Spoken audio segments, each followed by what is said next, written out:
Hello, and welcome to another podcast with my co-host Chris Clifford and our regular guest Sue Cimino. We also have a new guest, Susan Haller, who is a CC member and a vibrational medicine practitioner. Welcome to Sue and Susan. Thank you. Thank you. So Susan's bio. For over 25 years, Susan has practiced vibrational medicine and experienced the limitless possibilities available to us through this. Courageously following clear guidance from her guides, angels, and other beings of high vibration, she has a unique perspective on the power of frequency to heal. Susan's passion is helping people clear out destructive patterns and energy that do not serve, guiding them to raise their vibration. Her vibrational healing work combines her exceptional clair gifts with the powerful effects of sound and vibration. Using tuning forks, crystals, and other frequency-enhancing tools, Susan helps jumpstart healing at the cellular level, balancing the nervous system, charging the electrical system, refreshing DNA, and clearing blockages and entities. Susan teaches how sound can be targeted to bring transformation to ourselves and to Mother Earth. And over to Chris. Okay, thank you, Becky. Welcome back, Sue, and welcome, Susan. We have two Susans here today. So we wanted to start today's podcast by congratulating one of our other regular guests, Grandmother Laura, and all Australians, and really all of humanity for the recent Voice No vote.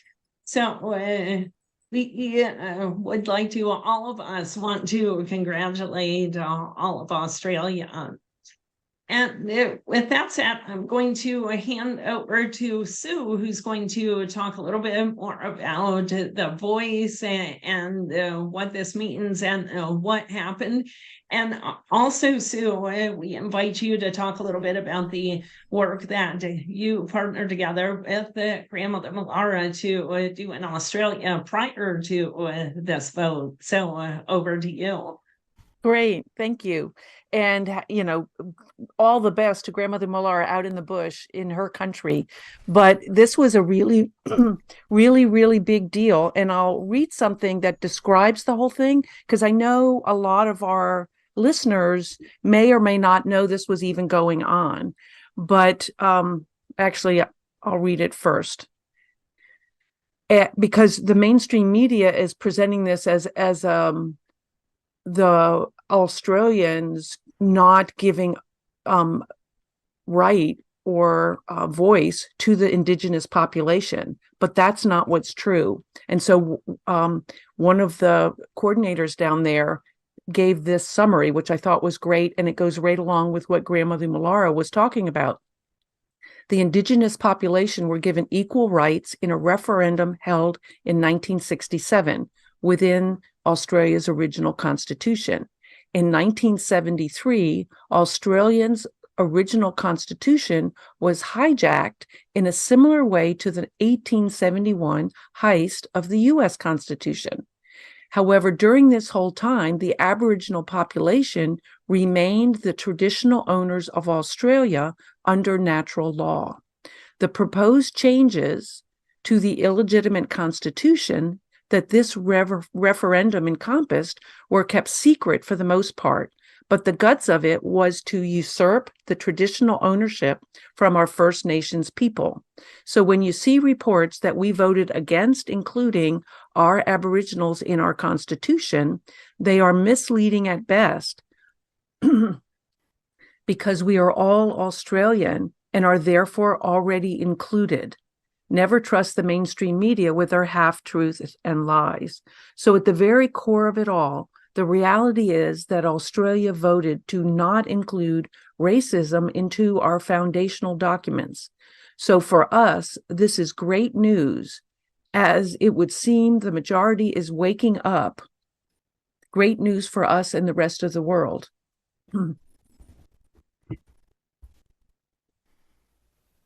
The thing that happened when Grandmother Millara did her talk for the US, for the worldwide guest speakers, it wasn't for the US. We were talking about the possibility of this referendum. Now, Grandmother Millara is a lore elder, but she's also jurisprudent. She's a law elder. She's been through the bar and everything else. And she was the one I don't know if it had ever come out before, but that was showing where they were sold off to a corporation back in whatever date that was, 67, 73, I think.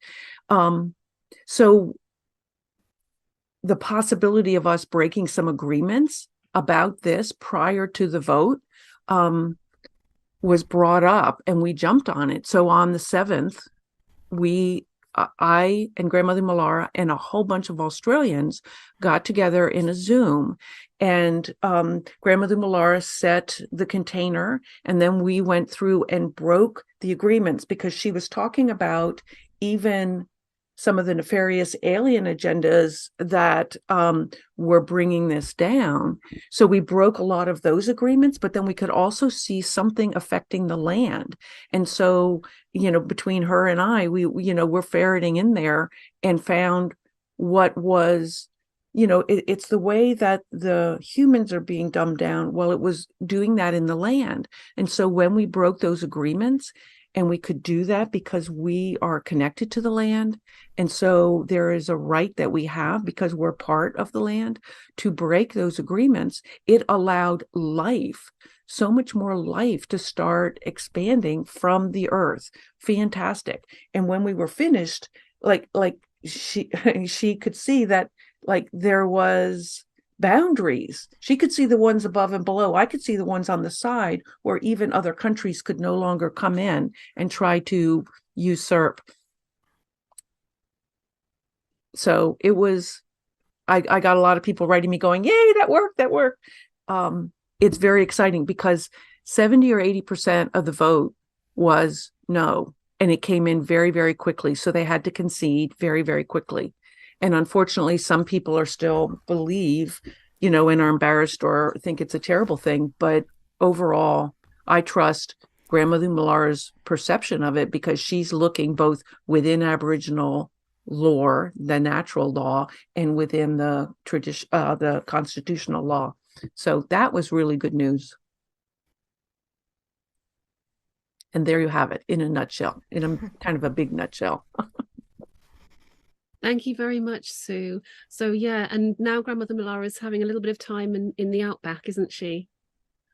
So, yeah, for best, yes. For the rest of the month, she's out in her country, which is just fantastic. She deserves it, because she was interviewed all over the place and really was able to give a voice to her people as they were going into this referendum. So congratulations to her and to all of the Australians that were really working for what is right for humanity, because that would have easily been a first step toward doing that all over the place. So we're happy with that. Fantastic. Thank you very much, Sue. And so who wants to kick off today's podcast? We talked about a range of topics before we went live, and I just wanted to know, well, not live, before we started recording. And Sue Cimino, would you like to start off with a topic? Yeah, and I think it's one that we need to touch on, because I'm hearing all kinds of our members saying we need some input or an update on what's going on in the world. And what it's brought to my mind is it's how each one of us are dealing with what we're seeing on the big screen that may or may not actually be true. It may be, military ops doing what what they've said they're going to do. But I think it's important to, one, they can see you're alive and well, and you can tell us that Simon is alive and well. But I think it's important to how do we, each one of us, ride through this time without falling into fear and negativity. Okay. Well, I mean, I just want to quickly answer that. Simon and I are both alive and well, thank you very much. And our coordinators do see us both on a very regular and pretty frequent amount of time. It has been a while since Simon's done a podcast, so I will ask him if he, will do one. But he is working really hard, and of course we are running Connecting Consciousness, there's a lot of management involved in that, and procedural stuff. But I know that Simon wanted to keep it a bit more quiet while everything was going on. I do know, I mean, I don't talk about intel and that sort of thing, but I do know if you look at the posts and what that was forecast, it did forecast that Israel was last. So we always were waiting, those of us that are following the intel were always waiting for something to happen around Israel, and now it is, and there's a lot of speculation over it. There's a lot of stuff on mainstream, and there's a lot of stuff in the alternative news, and it's hard to know what has really gone on, and what is propaganda, and what is fake. So in the grand scheme of things, while we're going through this process, and it is another process within the world, we can be looking at how do we take care of ourselves during this time of increased fear, because it's absolutely being promoted as fear. Even world leaders are talking about the possibility of World War III, and that will naturally instill fear to people worldwide. So how can we manage our own fear levels? How can we look after ourselves and our nearest and dearest, and try to maintain life as much as normal, or do we? What should we do? And I'll hand this over to Susan. Hello, Susan. Hi. I think a great way is to break our normal routines, because it helps us stay more present. If we're in our normal routine, we're going through the motions, and then our mind is going wherever it goes. And then when something happens, and it's simple as you like your coffee at 7 o'clock every morning, you get up, you don't have power, you ran out of coffee, then you have anger, frustration, all of those emotions that start the day, where you are just in that low vibration. So when you can be playful and change your patterns and change your routines, then you're more flexible, and you can even be playful with it. And you can't be as easily controlled. Somebody else can't come in and disrupt you if you're already in a flexible mode. Like, drive different ways when you go to work, or just do stuff out of the routine, then you're present with what you're doing.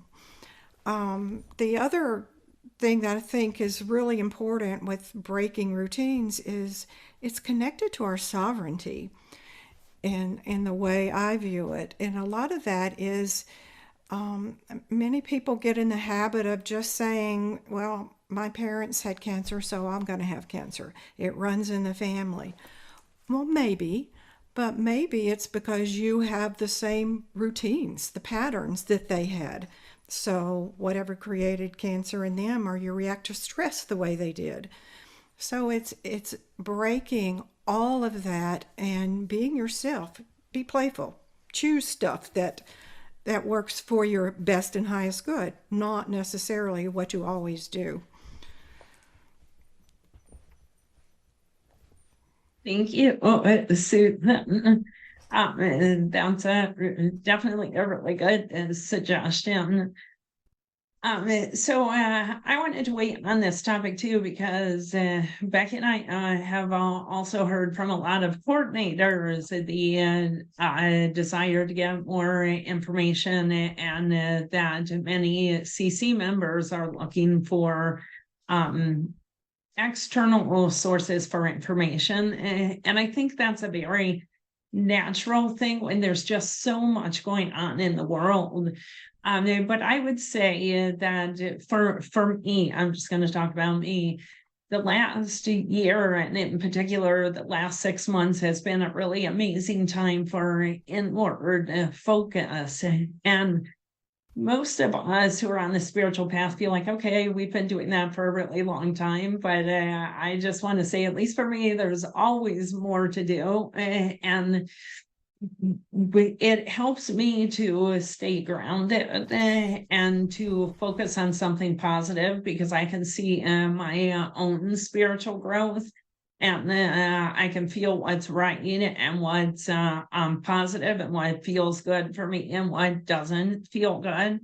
I also spend a lot of time outside, no matter what the weather is, because that always grounds me.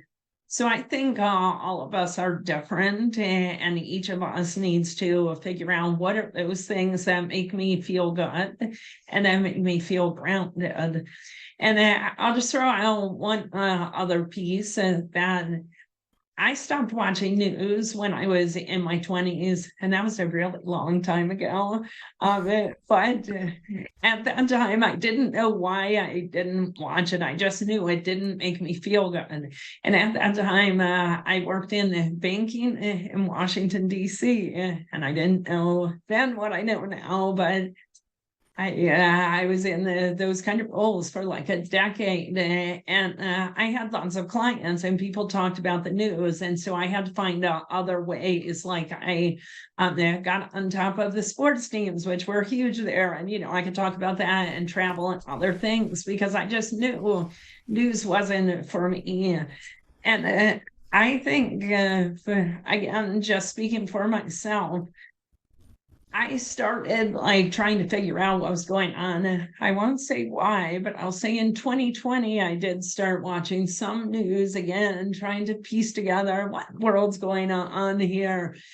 And once again, I figured out pretty quickly, no matter whether I was watching a mainstream piece of news or news from what I consider a more positive, perhaps more a source that may resonate with me even more, I still found that I could only look at little pieces of it.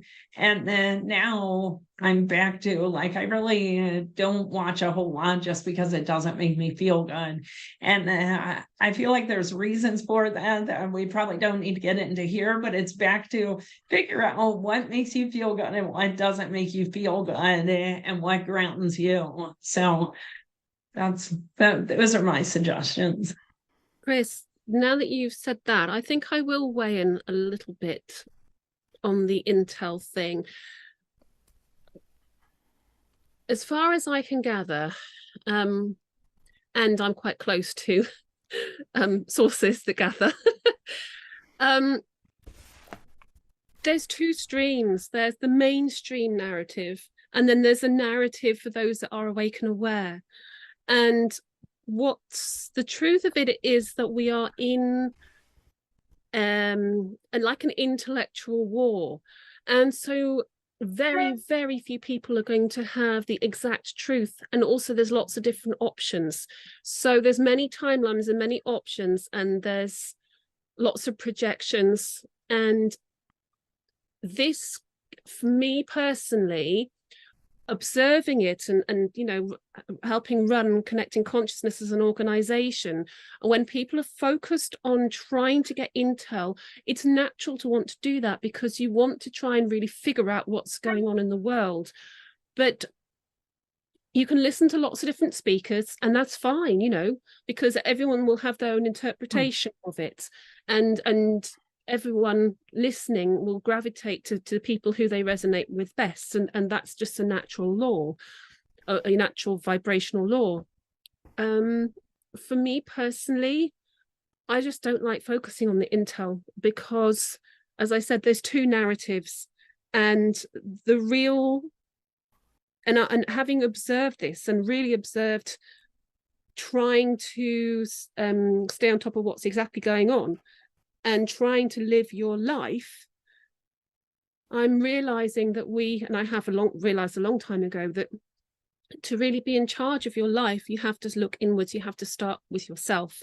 So looking outwards to some degree, yes, you can spend 5 minutes on finding out what's going on in the world. So you can sort of maybe plan things, like you might need to get in some food, or you might need to stock up on water, or you might want to, it's just like looking at the weather. Is it going to be a nice day? I'll go out for a walk today. Is it going to be, sub-zero temperatures and blowing a howling gale? I think I might stay in. It's that sort of thing. It's good to keep an idea of what's going on outside your immediate home and surroundings, but it's hard to really, unless you're involved with it in some way with work, it's hard to really have like a handle on it and control your internal situation by following that. And so what actually happens is that people just want to listen to the latest thing and look around and listen to more and more and more. And it becomes more of an addiction, with sort of dopamine highs when you think you've heard the best sort of intel and so on. Or if someone makes you feel better, then you feel more relaxed. Ultimately, that has to come from within oneself. And in my personal situation of being not subjected to, but being aware of intel around me, it's not something I really want to follow.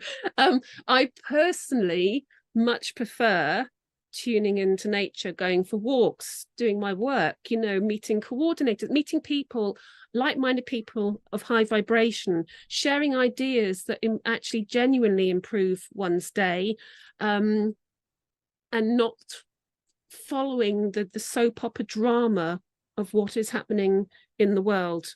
It's a balance. That's me personally. I love it. I love what all of you have said. I also have never been a news watcher. The joke was, Sue, who's president? I didn't know. And I started in 2020 paying a little bit more attention.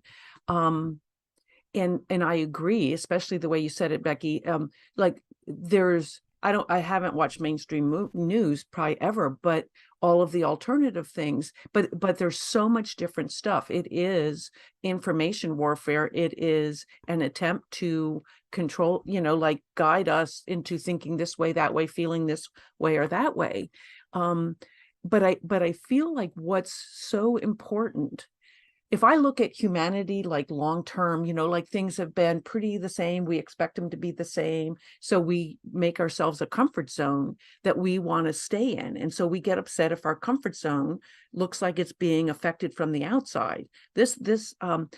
What I feel like we are all going through the process of learning how to be more present and more dynamic in our life. This is where Susan's breaking routine comes in. We need to have that deep connection within that will guide us as we move through the rockiness, as we surf the current situation. It's not just all going to be the same. You can do what you've always done, but you need to be able to listen, turn on a dime, use your gut feelings, trust. Like I'm aware we may go through some rough times, but I know that I will be guided through it. There's a way to surf on that deep inner knowing and the connection to yourself that will allow. I've gone into all kinds of situations where, this bad thing's supposed to happen, and I'm like, well, I know I will be guided through it. I will be guided through it. I always am. There's a way to surf on grace, my favorite, that divine unconditional love and support, to move through life without going down into the fear, but to trust myself and a greater connection. There's one other thing. What was it? Oh, and the other thing is, I loved that Bill Wood interview with Project Looking Glass that looked into the future and said, we're coming into one timeline that is an ascension event or is a quantum leap. I like quantum leap better for humanity. And when I heard that, I knew it was true, but I also had been told that directly in my not, it's a gut feel. I can't hear, but I heard it and knew it. And I trust that. And I know we're going to be through some rocky times, but I also know deeply we become all that we're meant to be. We move beyond this. And part of this process, besides dealing with what's going on in the world, is for us to go inward, have that deep connection, and be able to move through this in a whole new way. Thank you, Susan. Before we go to Susan, haven't we already been through some seriously rocky times? I mean, outstandingly rocky. If you think about the stress that people who are our members in Connecting Consciousness and other people who are awake and aware, and very aware of the fact that awake people are looking at things from completely the opposite viewpoint to unawake people. So and that has split up families, that has split up relationships, and many of us have lost loved ones throughout the traumas and challenges that we've faced in the last 3 or 4 years. And life itself is a series of challenges and, you know, ups and downs, highs and lows. These times, perhaps more so, it's more intense. But we've already, those of us who are you know, alive and listening to this podcast, need to congratulate themselves that they have already, you know, gone through some very challenging times and have the tools to equipped to go through more. Absolutely. I totally agree. Susan? I'd like to offer that we are creators. We're creators of our experience. So whatever the movie is playing out there, whatever's going on in the world, two people can experience it completely different. So we can look at how we're experiencing it and the vibration we're putting out into the world, because that's what heals the world. Many people say, I can't go out and do anything, but you can stay at home and raise your vibration. That energy is so strong and emanates out into the world and makes a huge difference, and especially affects the people around you, but that just multiplies. So we have control of our experience of what's going on or how we perceive it.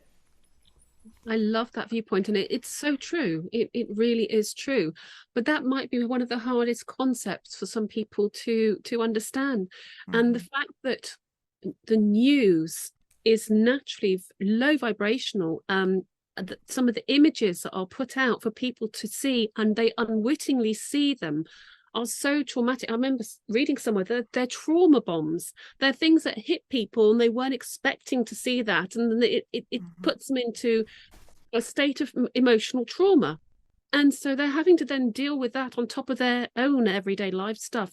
So it is being mindful of, if you're going to look at things online that might involve the news, if you're going to watch the news on mainstream media, just be mindful of the fact that there could be things in there that would seriously upset you, which is a way of lowering your vibration. And it's a way of taking you out of your own sort of control of your own environment. So it's a way of sort of knocking you out of your own personal sovereignty. So it's being mindful of one's own personal sovereignty and the fact that we are creating our reality. And there's some stuff out, well, it's been for the last 5-10 years, where images that are shown are actually from another time and space that aren't at all what they're showing. I've seen stuff recently that are showing what looks to be horrific, but it was based on a puppy, you know, a rescued puppy, and then they messed with the image so that it looked at something horrific. So it's an unusual time because of the technology that we really need to look at. We really need to realize we don't know if what we're being shown is true or not. And I would never go, oh, well, that's not happening, because I don't know. But recognizing that I don't know eases the emotional trauma. Like it sort of goes, well, I you know, you don't take it in the same way. And I think that's at this point almost a healthy way to look at some of the stuff, because truthfully, you don't know. Sue, ain't that the truth? You don't know. A lot of stuff is, I mean, even the less traumatic stuff, just everyday stuff is doctored. Everyday TikTok videos and little film reels, it's doctored. We don't know what's real and what's not, because stuff can be computer generated, stuff can be added, stuff can be taken out. So if you are engaging with your phone, the computer, TV, mainstream news or alternative news, any form of news and information that is outside of yourself, then you are basically saying to yourself, I accept that I'm going to be emotionally and mentally manipulated. and I am handing over my sovereignty to witness something which may or may not be true, but could influence my sphere of well-being. And I'm not talking about, keeping yourself as a hermit and, not seeing your neighbors or not seeing your family and not seeing your friends. Not at all. See your family, see your friends, and maybe even, with protection, mental, emotional protection, keep up with the news for 5 minutes a day, just so you know what's going on in terms of, what the narrative is out there, so you can understand what other people are saying to you. But don't emotionally buy into it, because it's a matrix. I loved it when Ricardo Bossi was talking about the different levels of warfare, and when I believe 5th generation warfare is when they go for our emotions and our thinking to and influence and control us. And that's why you said it beautifully, and it's like not allowing for the possibility that what you're confronted with is not what it is really important now to be able to stay connected and move through this time. I think that's so true. And Sue, you touched on this a couple of times in a couple of different ways, saying that I don't know what I don't know. I think part of what we're being taught right now is to get okay with not knowing, because I spent much of my life having to know everything, having to plan everything, and then it kind of fell apart from a, kind of like universal 2x4s, right? And then it continues to, it feels like when I'm in the zone, it's okay not to know. I don't need to know. I don't need to know this. I don't need to know what the news is telling me. I don't need to know what I'm going to be doing next month. I don't need to know, when I let go of all of those things, I'm in so much more flow, so much more, I'll use Sue's grace. It's you flow with the universe and with your particular path. And so I feel like that's something that these times are teaching us through a variety of sources, and perhaps the news pieces is just one of them. But we can't control it anyway. So the need to know, what are you going to do except get in a bad mood or get fearful? So why not relax and control your own self, control your own fun? Absolutely. So one other thing that Becky touched on, kind of shifting topics here, she talked about the idea that there's many timelines and many different options. And Susan, not to put you on the spot, but in my last personal session with Susan, I want to talk about the details because it's very personal, but there was this whole timeline thing that happened. And then Susan talked a little bit about timelines. So Susan, and I am not an expert on timelines by any means, but Susan, if you have any insights or anything you'd like to share on timelines, I find the topic fascinating. Well, I'm learning as I go, but I know that we can shift timelines. I think there's an infinite number for each of us personally. I can see that we can overlap timelines, but I also understand that there has to be a vibrational match to do that. We can't just say, I'm going to zoom off and just be on perpetual vacation and, not because we came here into this dimension and this planet to experience this for growth or whatever your belief system is. But I think through looking at some of maybe some horrific past thing that's happened to you, if you're ready to forgive and to let that go, to heal from that, you can then switch or move, overlap a timeline so that that part is not affecting you anymore. It won't let you bypass your growth. It won't let you bypass your healing, but it will let you move into a more graceful way of being now if you've done your work. And I just keep getting shown new things all the time, so I have a lot to offer right now about it, but I can see it as an option. Or like whenever the beings come in and show me things like this, I offer it to whoever I'm working with at the time, and I can see it very effective sometimes, and sometimes it doesn't take. So that's where my learning curve is, with it's still the person in control. It's still their soul plan. We can't bypass that either. But there's a lot of flexibility in how we experience things using these different timelines. Thank you, Susan. And there's lots of things to pick up on that, but one of them is that you mentioned the beings that you work with. Now, I know, because I've spoken with Chris, some of the beings and one branch of the beings is something that we're all very excited about in Connecting Consciousness. So many people are having experiences with dragons and getting to work with dragons as like spirit guides or protectors.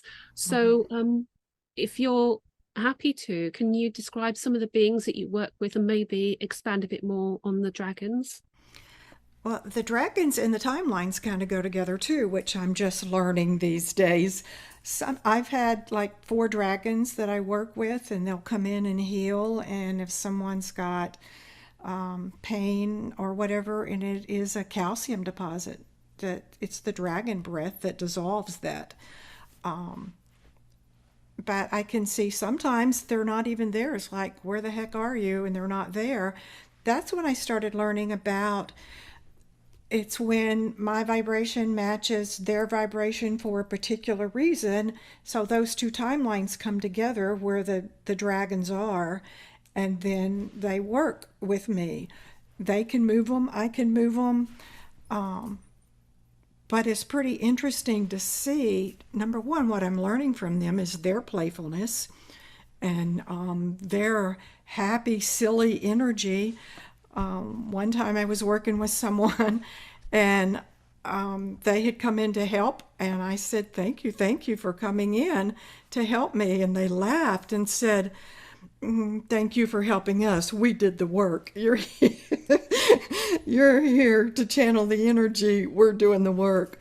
So there's 4 dragons that come in and work with me. One's like a younger one, but there's a blue-green dragon, a red dragon, and a gold dragon.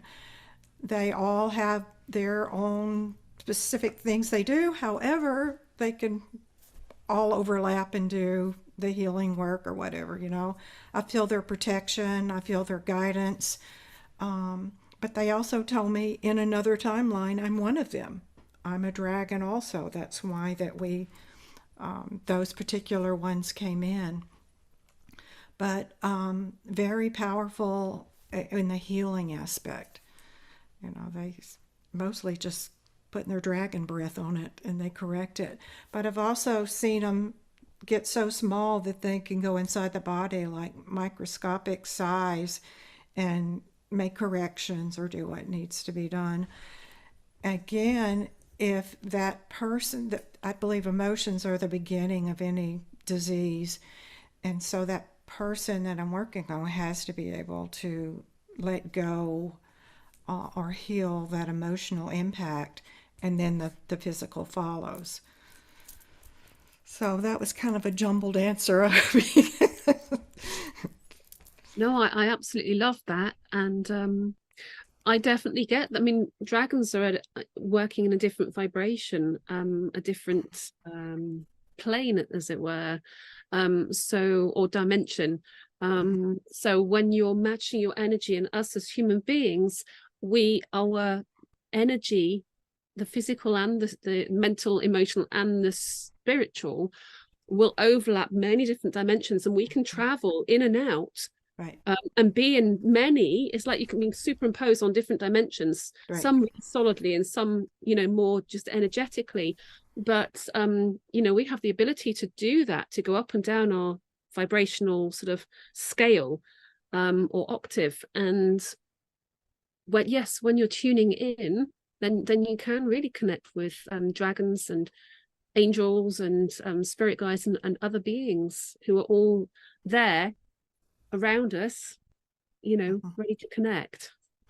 I think that maybe what astral travel is too, like with these different dimensions, there are different timelines too, and we're just moving to another one, or I still think they overlap. So we still are grounded here where we are now, but then our spirit can then move through these dimensions. I love the whole, I never thought of it before, but the way you said earlier about the timelines is exciting for me. And I want to say it, somebody doesn't, I don't see timelines. I haven't thought about timelines. And yet the work I do, breaking agreements and showing people how to forgive really easily, I'm like, oh, so that's shifting their timeline. They're moving to a better timeline with each of those actions. And so Right. the thing that's very exciting about that I wanted to say specifically is this gives people a lot more power in, like, as they choose how they're going to experience something, as they choose their willingness to get over the emotions that pull them down, or over the memories, like the forgiveness. I love breaking agreements, but it's like all of that allows them to move to a higher timeline. And that's what's so exciting, because I believe that's happening more and more, especially through CC, that people are dropping a lot of what held them down. It's almost like they're dropping ballast, and so they automatically rise up. They don't even have to necessarily work at raising the frequency, but just dropping some of that stuff allows them to rise up, and get a better perspective or view of themselves and what they're here for. So Absolutely. And it's interesting because I had one of our informal coordinator meetings. We had about 2 or 3 new coordinators join that. So Simon and I got a chance to, meet them and hear their story. And one of them, well, the other 2 agreed with the one that was talking. And one of them said he joined CC a couple of years ago and was feeling at a really, really low point. Like, you're at the point where you kind of emotionally lost your family and friends because you're thinking and feeling a different way to the way they are. So it sort of ends in conflict and differing of opinions, and it's really hard to just, get on. So he joined CC, found some friendships with like-minded people, and started doing spiritual topics and really getting into them. And I definitely know that our members who are actively involved in participating in just listening or chatting about the spiritual topic of the month with the members within their own group, incredible stories come to light, incredible shifts occur, and people are able to let go of judgments, are able to forgive, not least of all themselves, and are able to start having a much greater understanding of who and what they are, and how it's within their power to shift their own personal reality, to do their own self-healing, and to take a look at the things that they don't really like about themselves, the times when they've done things they knew didn't have a great impact on others, but to understand the rationale behind it, to have, you know, forgiveness towards themselves, and to recognize that they don't need to keep doing those patterns. And so it is breaking patterns, and so many of our members are doing this. And when you're actually on the spiritual path of healing yourself mentally, physically, emotionally, and spiritually, and recognizing the connection between these four bodies, as I call them, bodies, then you are able to start to step into your sovereignty. And as Susan said, you create your own reality. And the more you appreciate that, the more that you're focusing on that, the more that you can do it. And you naturally raise your vibration, and you naturally shine your light, and you naturally then connect with others who are at that level of the journey. You know, not always. We always meet people with a whole range of different things. We always meet people who will trigger us. And actually, that's a good thing, because then it reminds us, and it's a constant journey. It's a constant. None of us are completely evolved being higher spiritual beings. We're all here on the earth plane to find deeper meaning, to find out what is making us tick, to find out what triggers us, and to heal. So we are all here on a journey of healing. That's what it's like to be on earth, is a journey of self-discovery and healing, and remembering who and what you really are. And that's what I'm loving about the conversations going on within Connecting Consciousness, because members are doing this. And when I can energetically see it as an overview, it's all worldwide. It's like seeing shining lights all around the world. It's a bit like seeing a map of the cities at night, but it's not lights in the cities. It's the souls, it's the beings, it's the energy from every individual human being. And people are shining their lights brighter, but they get dimmed if you buy into the matrix and the fear-based thing, and get subjected to things that are negative and traumatic. But then we can heal, we can understand it, we can see beyond it, and we can continue healing. And that's, human beings have a phenomenal sense of healing. I mean, when I was a kid, you know, if you cut your finger, you can watch it, how it heals through the days, you know, because you heal so fast when you're a kid. You know, you can actually sort of see yourself body healing so quickly. It's magical. If you think about it, you know, healing from a cut is magical. Healing from a broken bone, it's like magic. But we do it. You know, we have these wonderful stem cells, and we have this whole system within our bodies to physically heal and repair. And we can do that throughout our lives. And one of the things, I love that you were saying how, like, as you change your perspective, more good things start coming in your life. Well, I just want to point out that as you change your perspective and are willing to drop some of the stuff, you don't draw in as much of the negative stuff.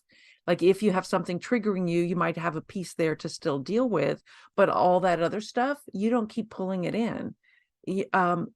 I'm just saying that so that people get, oh, there's some real benefit. Not only can I have better things happening, I can stop having a lot of this stuff, because it comes to you to help you heal. Once you start forgiving, once you start changing your perspective, you don't need that stuff to come mess with you anymore. So I believe vibration and sound are synonymous. So what we're vibrating is actually a music we're putting out, or a sound we're putting out. So we're part of humanity's choir. So you've seen these videos, or I've seen them on YouTube, where this is what Jupiter sounds like, this is what Saturn sounds like. I wonder what Earth sounds like. And we can change that by being in this happy, harmonious, high vibration. So the sound of humanity starts to be a beautiful sound. So the more that spreads out, and the more that people become sovereign, accepting their patterns, their lives, choosing, making the choices, then we've created this beautiful song. I love that, and I just know that to be true. And Susan, I know we're coming to the end of this podcast now. We've been recording for about 50 minutes or so. you've got some tuning forks. It would be so lovely to hear your tuning forks, and maybe in another podcast you can talk us through each one and what the sound is, the vibration, and how it heals. But I'd love today for you to do like a specific healing for us here and for our viewers who are going to be listening. Okay, I'll play a few forks to work on the nervous system, just so that we can be calm and relaxed.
That was a lot of forks in one short time, but you got the Fibonacci and the Pythagorean and all of those calming ones. Thank you, Susan. That was really lovely. I feel like I'm in this little Zen zone now. So thank you so much for joining us. Thanks for sharing your music with us. Thank you, Sue Thank and you. Becky. And thank you, everyone who's watching. Have a great day.